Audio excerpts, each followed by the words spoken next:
Let's begin our webinar with a prayer. Heavenly Father, thank you for the technology that brings us together from all corners of the diocese. And as we think and learn together about Lent and Easter resources, we do pray that you would be inspiring us, helping us to see what would best serve our churches and how those in our churches and parishes can be drawn closer to you this Lent and Easter. We pray this in Jesus' name. Amen. Great. I'll hand over to Emma, who's going to kick us off. Hi, everybody. Nice to see you all. For anybody who doesn't know me, I'm Emma Coy, and I'm the Mission Enabler Children and Families bracket and Interim Youth close brackets. Way too much punctuation in a job title. But David's asked me just to share some ideas that will primarily work for children, young people and families, but others may well enjoy them too. And then David's going to do some kind of more grown-up stuff afterwards. So the first 20 minutes or so will be mainly talking about stuff that will work for that sort of age group. I don't know about you, but it feels a bit like Groundhog Day. It's like we started off doing Easter in lockdown, and now we're kind of coming around to it again. But I think we've learned a fair bit along the way, and having just been through Christmas, I think we learned a lot from that about what works and what to put our energies into. So I think I've kind of got three principles that I'll then sort of build on with some really practical ideas. Principle number one is keep it simple. I think what we learned from Christmas was that the simple ideas that didn't require masses of resources or masses of time were actually the ones that turned out to be most effective. So really don't be thinking it's got to be all bells, all whistles, and I need masses of time and masses of volunteers and masses of resources to make something happen. I think often the simple things can be really the most powerful. And I'll be giving you some really practical examples of some really simple things in a minute. The second principle, and I think we really learned from this at Christmas, is put your energy into organizing things that you know are guaranteed to be able to go ahead. Don't put your energy into planning big things that rely on things opening up massively before Easter, only to be disappointed that you can't do them. Much, much better to put your energies into things that we could do today that are guaranteed pretty much to be able to happen.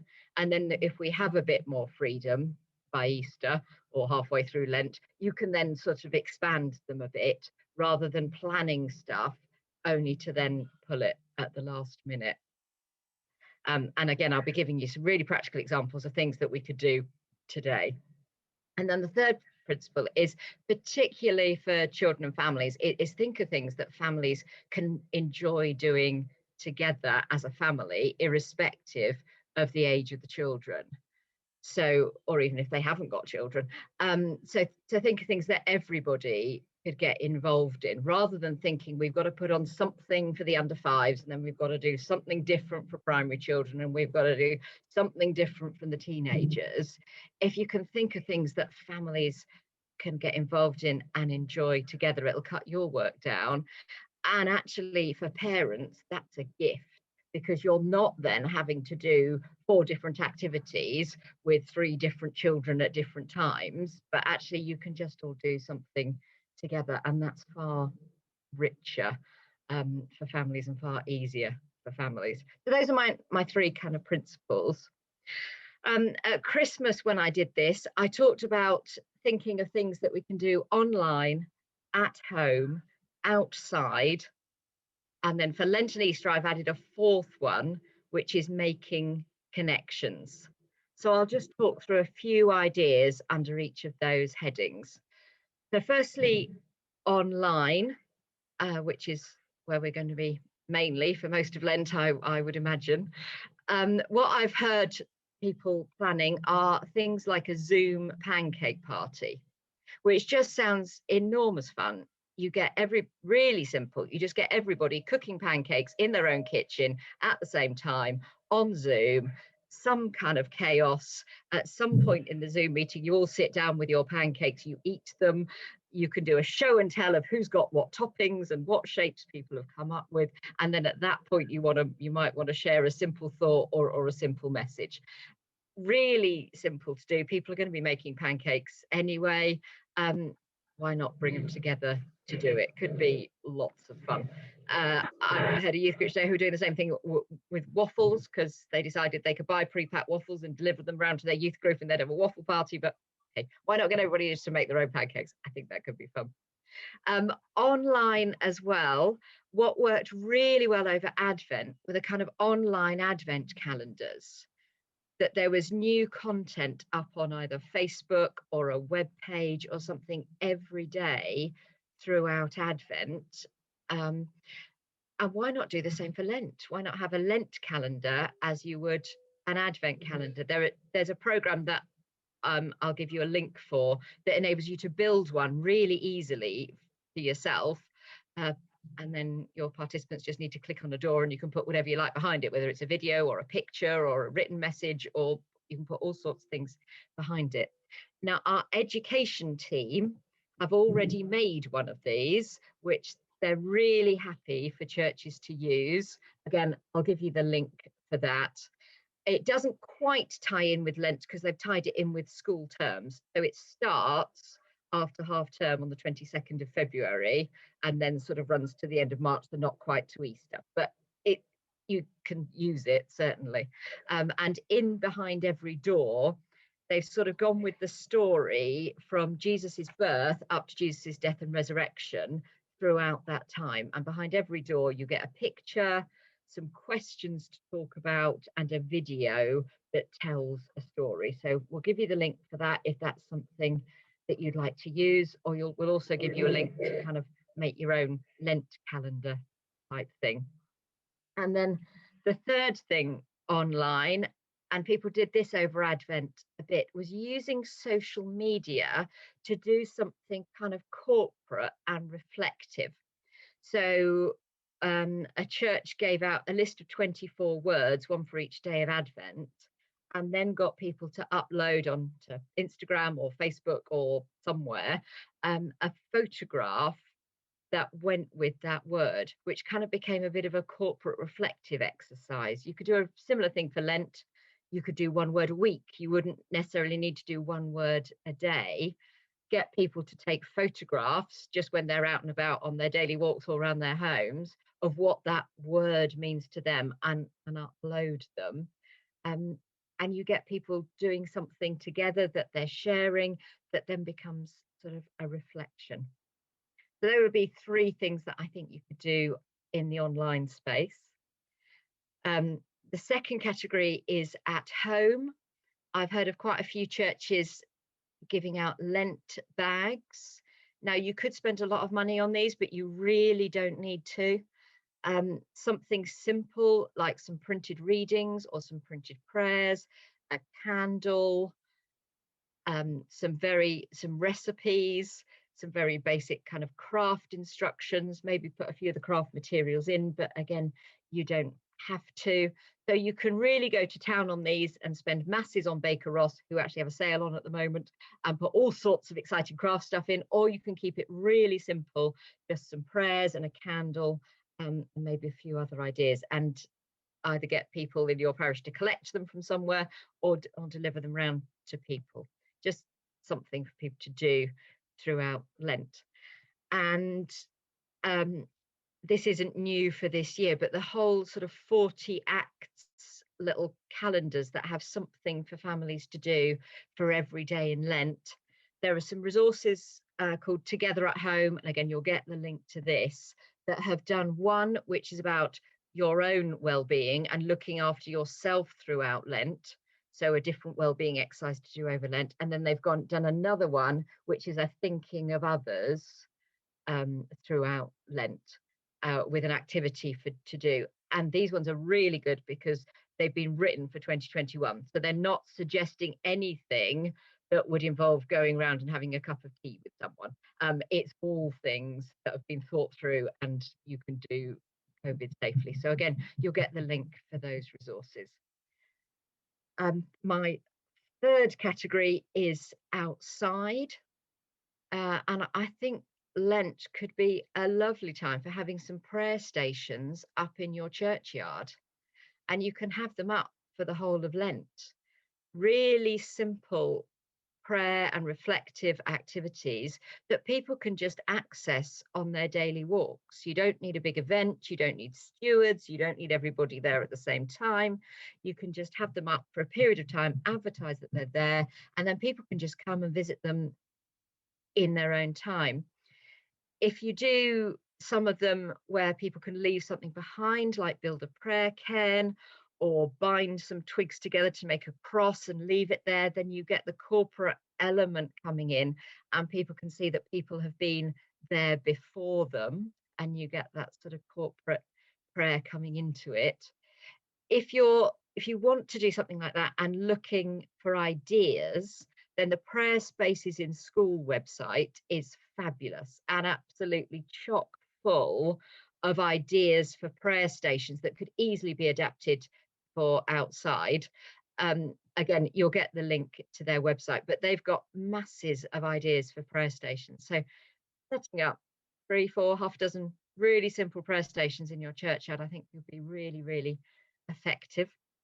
Another thing that worked really well over Advent and probably would work even more so over Lent when families are less busy is the kind of the window trails, where you get some people in your congregation, give them a theme or a word or a Bible verse, and get them to decorate a window in their home according to that theme or word or Bible verse, and then just publish a map.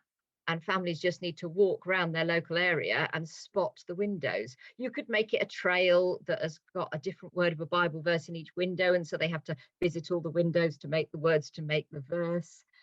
Or you could just have look at the window and talk about this question on your map. You could do Stations of the Cross this way, or you could do any other kind of Lent or Easter theme. You could do an Easter egg hunt like that, and that could get other members of your congregation involved in decorating their windows. That wouldn't necessarily need to be children, young people, or families. I'm sure there are some creative people who don't have children who have got some time on their hands and would love to decorate a window and have children walking by and appreciating it. So that worked really well over Advent, and I think could work really well in Lent as well. And there's also some published, again, the Together at Home, you'll get all the link for this, do some QR trails where you literally just print it off, laminate it, stick it up somewhere, a family scan it with their phone, and it takes them to some ready-made content. Now you can make your own, but there are some that exist. I'm expecting one from Scripture Union, but it hasn't been published yet. But there are definitely some out there I'll give you links for.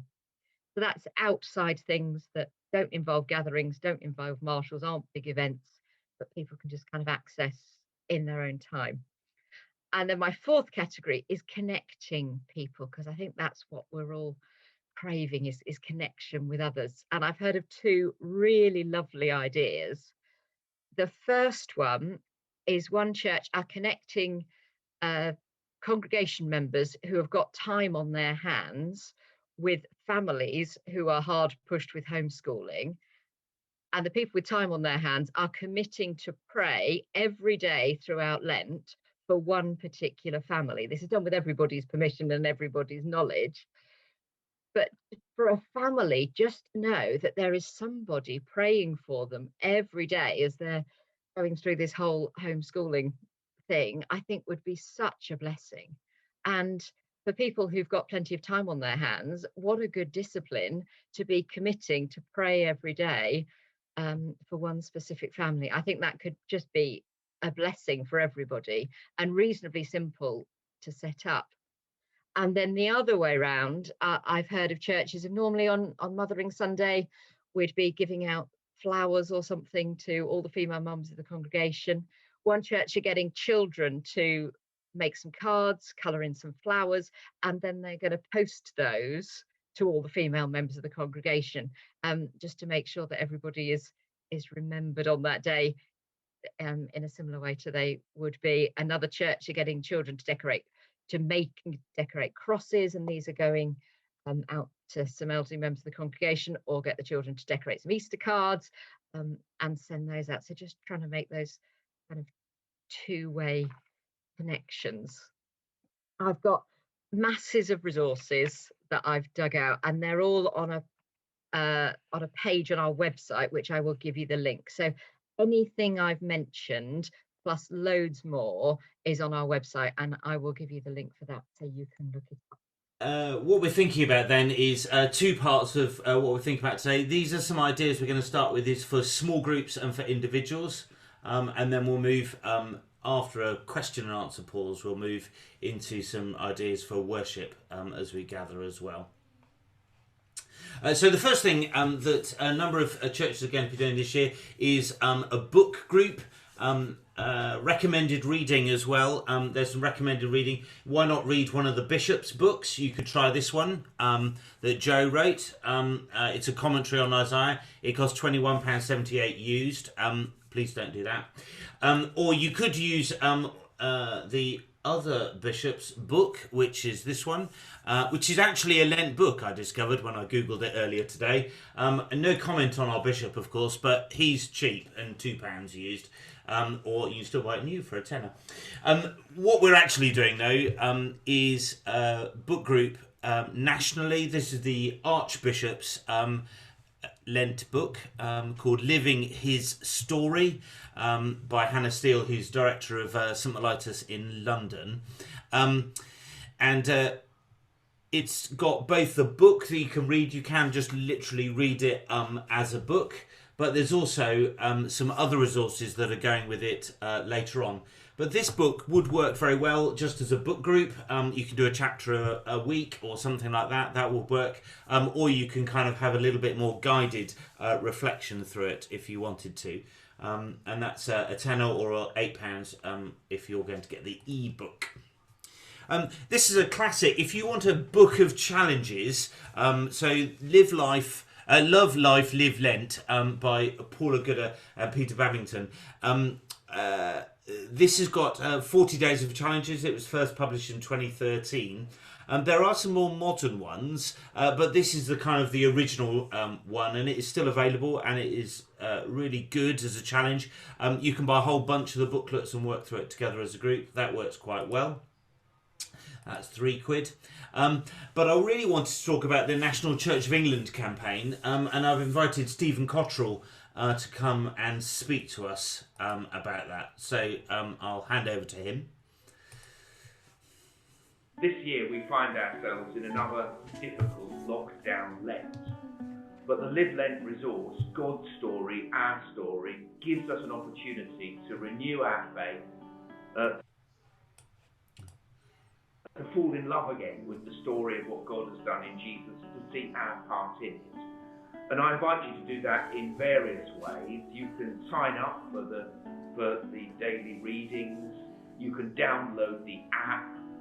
There's a Daily Hope telephone line. You can also let others know about what your church is doing on a church near you. Together, let's live and tell the story of what God has done for us in Jesus this Lent.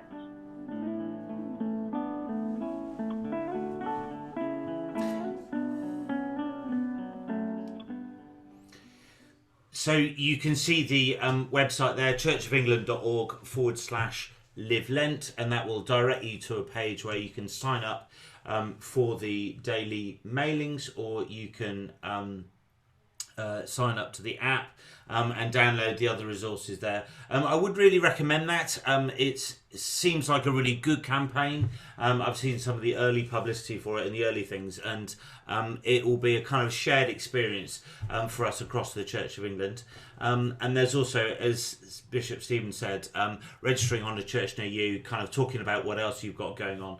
Quite a nice way to remind ourselves that we're part of something bigger than just our own parish. So that's Live Lent, and you can use the hashtag on Instagram and Twitter as well, and follow along to see what other people are doing. The app is really good as well because it gives you the readings and the reflections on your phone. It's pretty much the same as the email you get, so you can sign up to get it as an email, or you can use the app to do it, whichever suits you. And that's something that you can recommend to your congregations. And it's not just obviously for church leaders, it's for everyone who comes to our churches or who might be interested as we go. Of course, that's free of charge unless you start buying the printed books which go with it, which have a fairly nominal fee with them. £2, I think, a book, something like that. So that's what the Church of England is doing nationally. The diocese is doing a few bits as well. So as a diocese, we've got a weekly briefing. So those of you who are signed up might receive a Tuesday briefing at the moment. In Lent, we're splitting. We're going Monday and Wednesday. The resources briefing that we've been sending out on a Tuesday, most of that content is going to change day and be on a Wednesday. And then a Monday will be a Lent focus for the week, where together we're going to have a video reflection at the top of that, a slightly longer written piece that goes with it, and then highlighting as part of it some of our work from the Bishop of Guildford's Foundation on a series of videos that talk about different projects as we've funded those in the area, and also an invitation as part of that to fund the Bishop of Guildford Foundation work for the coming year as well.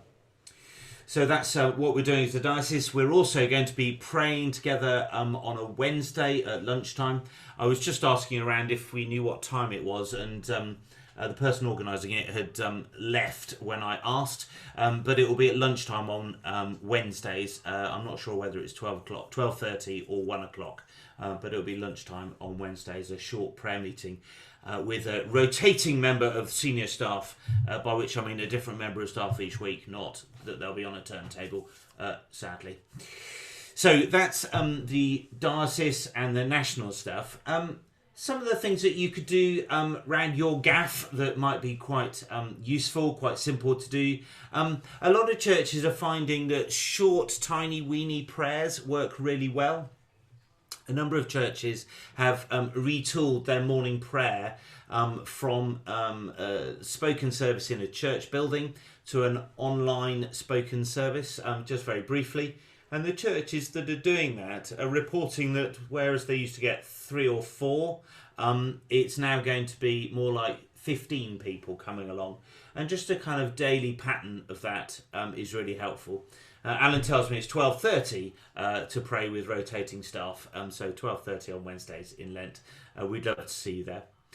So 40 days of Facebook prayer might be a simple way of doing it. Of course, you can do that on Zoom if that's your church's thing, whatever. And it may be that you would just upload a simple 2 or 3 minute prayer, or it could be that actually you invite people to share with you in a Facebook video room or in a Zoom room and actually pray together rather than just watching something on a screen. Again, keep that really, really simple, really low maintenance. You could maybe write a set prayer that you use every day and then invite everyone to have some open prayer. We've experimented with that on our Diocesan Facebook group, and that's worked really well. Just being so simple, 3 or 4 of us gathering, just praying in an extemporary way works very well in that kind of setting. So 40 days of Facebook prayer works quite well. I wonder whether a small group family foot wash or a family serving thing might be quite good. So to kind of chime in with some of the stuff that Emma was talking about, might be interesting to challenge some of our people in our congregations to serve one another instead of having the foot washing service in Holy Week. Why not have a family foot wash or serving? I don't know if you're like me, and I've not worn shoes for about 9 months, so a foot wash might be quite a welcome thing for some of our families. So why not have a family foot wash? Something like that might be quite fun. This is one of my very own ideas. I've not stolen this from anyone, and I wonder whether we also might have what I want to call 40 days of fasting. See what I did there? I've been chuckling about that all afternoon because maybe I need to get some friends or something. But what I was wondering was, why don't we think about a way in which we can connect our churches together? And something we've been trying out in our family over the last week or two is putting something nice in a tin. Maybe thinking about leaving it to quarantine for 48 hours in a bag, and then taking the bag round to family, and then delivering something that's a real treat for them. Maybe something that they would enjoy together, and a little prayer. So why not have a tin so instead of having a Holy Family that goes round that we might do at Christmas, we could have a fast tin that goes round some people in our church, and we put something nice in there, and we challenge each family that receives it to enjoy what's in there, but also to put something in there and pass it to somebody else. Maybe write a list inside of who it's been to see already.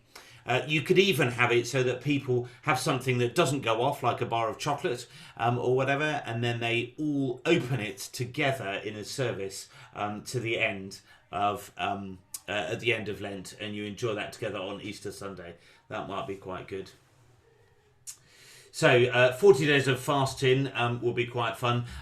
The other thing that a lot of churches have done over the years is use 24/7 prayer around Holy Week, particularly. 24/7 prayer is quite complex to organise if you are using a room in your church or whatever. It's so much simpler to do online. And actually, if you Google 24/7 prayer and go onto their website, you can set up a virtual prayer room really simply that your church can access, and you can pray in that way together as a church, either for one day, just 24 hours, or for a week, i.e. 24/7. If you want to do the whole of Lent 24/7 style, that's ambitious, but maybe some people might want to do that. But again, that's much easier to do online than it is to do offline, where you're managing keys and people's safety through the night and things like that. If people are in homes, that's much easier. So there's kind of 12 or 13 ideas for individuals and small groups. Are we just going to have a little pause while we discuss this question? Have you got any ideas? So we're going to, I can see it. We're going to use the book Opening Our Lives, the BRF Lent book. Yep. And our theme really is releasing joy this Lent, because it's been such a miserable, few months. So I'm putting together, things like, some suggestions like gratitude diary, that's list all the usual things. So that's we're going to use it as our Lent group book. Brilliant. Thank you, Elaine. Great.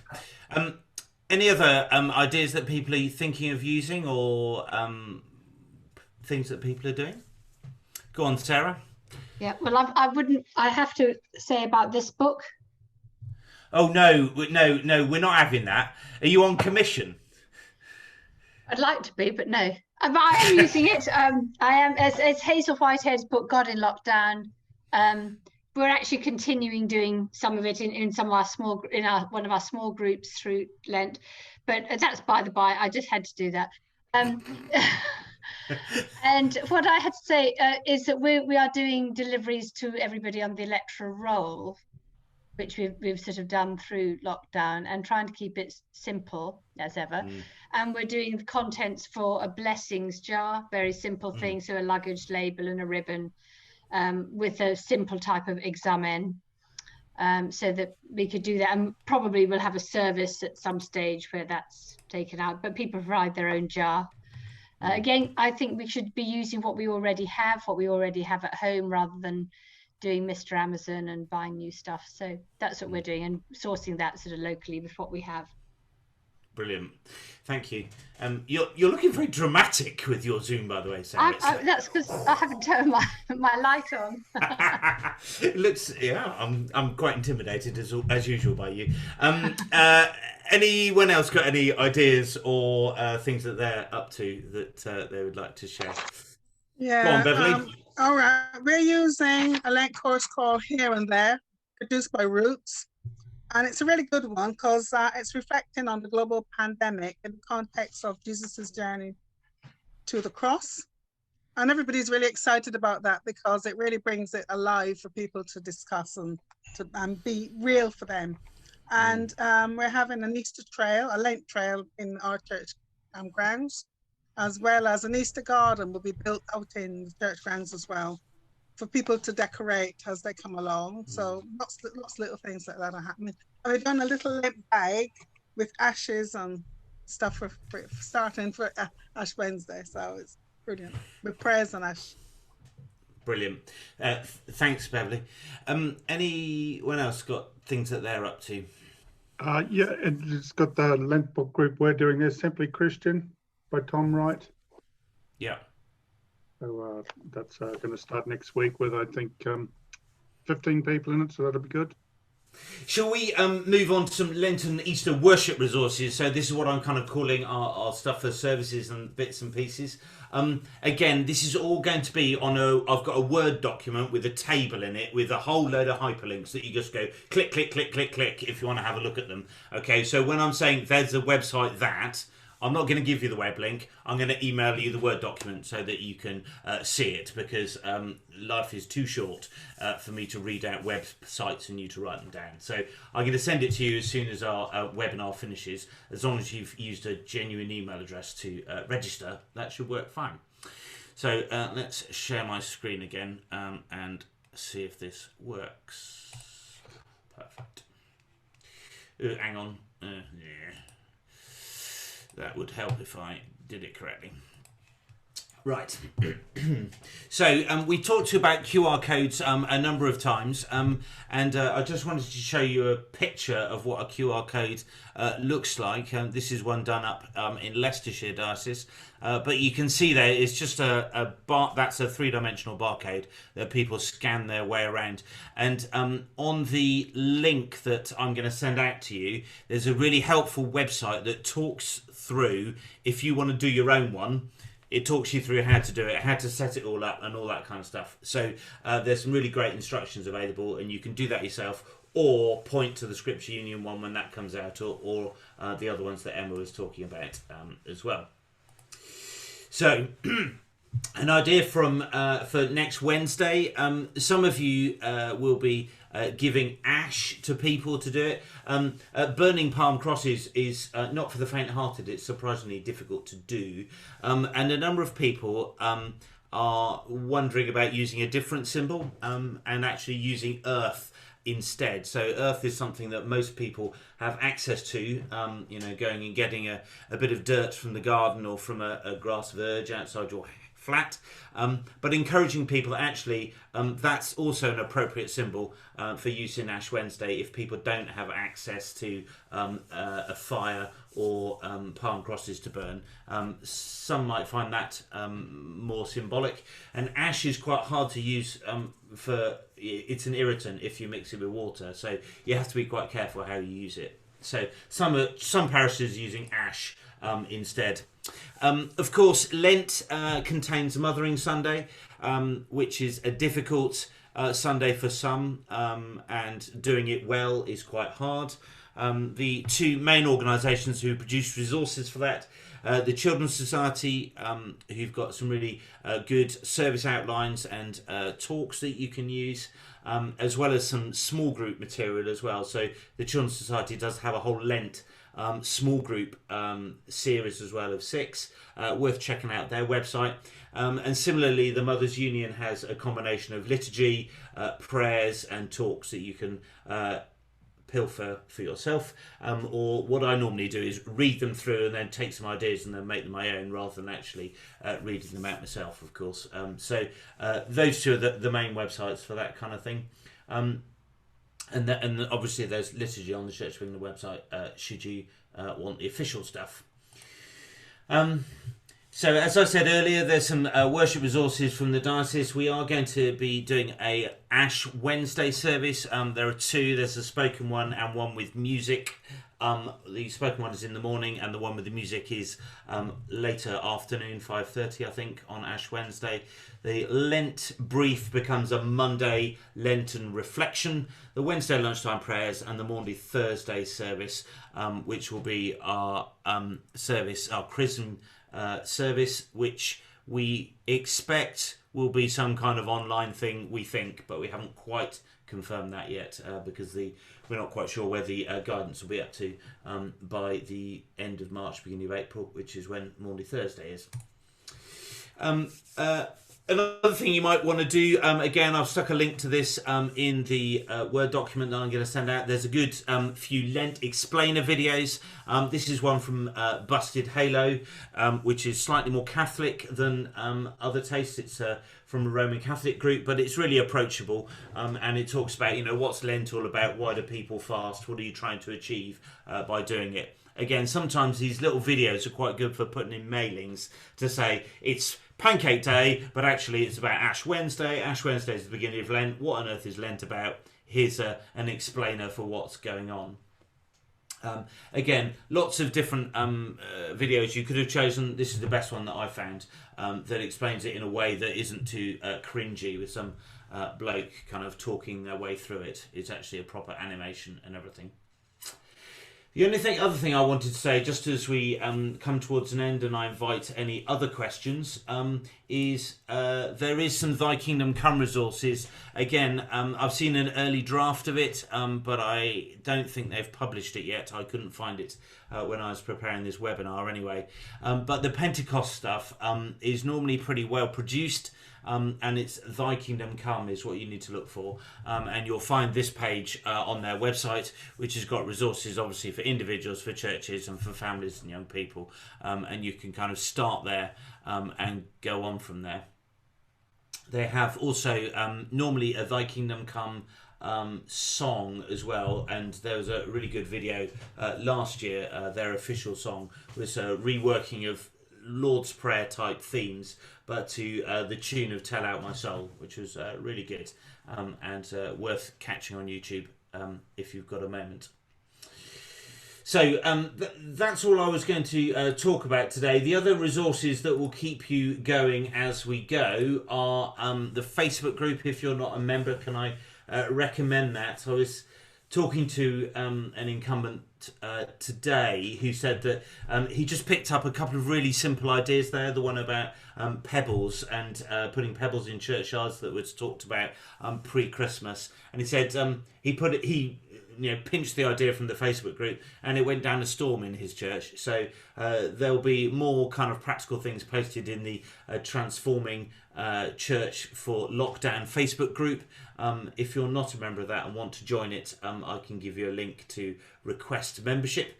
And then, of course, if you've got a particular question, I want to do this, is it permissible? I want to dangle somebody off the tower while we're going to do whatever. If you email parish coordination email address, that's the where we're directing people to for inquiries around the COVID guidance and advice and whether things are permissible or sensible or whatever. Drop them an email and it'll end up with either myself or Kate, or we'll forward it on to whoever can answer the question.